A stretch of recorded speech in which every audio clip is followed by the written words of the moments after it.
Julian Cervigno, vous êtes l'auteur d'un livre lié au 100e anniversaire du HC La Chaux-de-Fonds. Expliquez-nous tout d'abord d'où vous est venue cette idée en fait. Ouais, mon idée est venue il y a 10 ans, quand il y a eu le 90e anniversaire. Je me suis dit qu'il fallait absolument que je fasse un livre sur ce 100e, après avoir recueilli pas mal de témoignages sur l'histoire du club. Et puis justement, vous l'avez commencé quand concrètement ce livre? L'année passée, j'ai commencé au début de l'année passée, et puis après, au mois de juillet, j'ai pu me lancer complètement sur ce projet grâce au mois sabbatique que m'a accordé mon entreprise.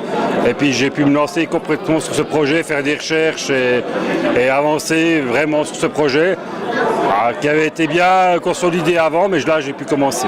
Et puis c'est quoi qui a été le plus dur dans l'élaboration de ce livre? Enfin, c'était pas été dur, c'était très intéressant et motivant. Il y a pas mal de découvertes, des recherches à faire, vérifier, contre-vérifier certaines informations. Mais c'était très intéressant. Moi, j'ai vécu ce projet comme une belle aventure. Et puis, jusqu'à la fin, c'était un peu stressant à la fin, parce qu'il y a toujours des trucs à la fin que tu as oublié et tout. Mais concrètement, c'est dur. Je ne peux pas dire que c'était dur. J'ai trouvé que c'était un projet qui m'a beaucoup motivé et passionné.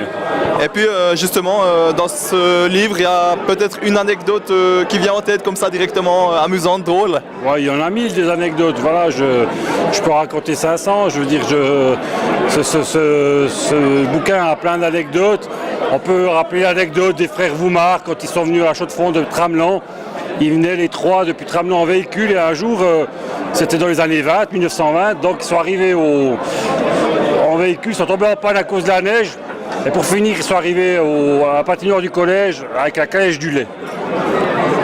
C'en est une parmi d'autres, donc on l'a compris. Julian Cervigno, merci beaucoup d'avoir été en direct. Merci, sympa.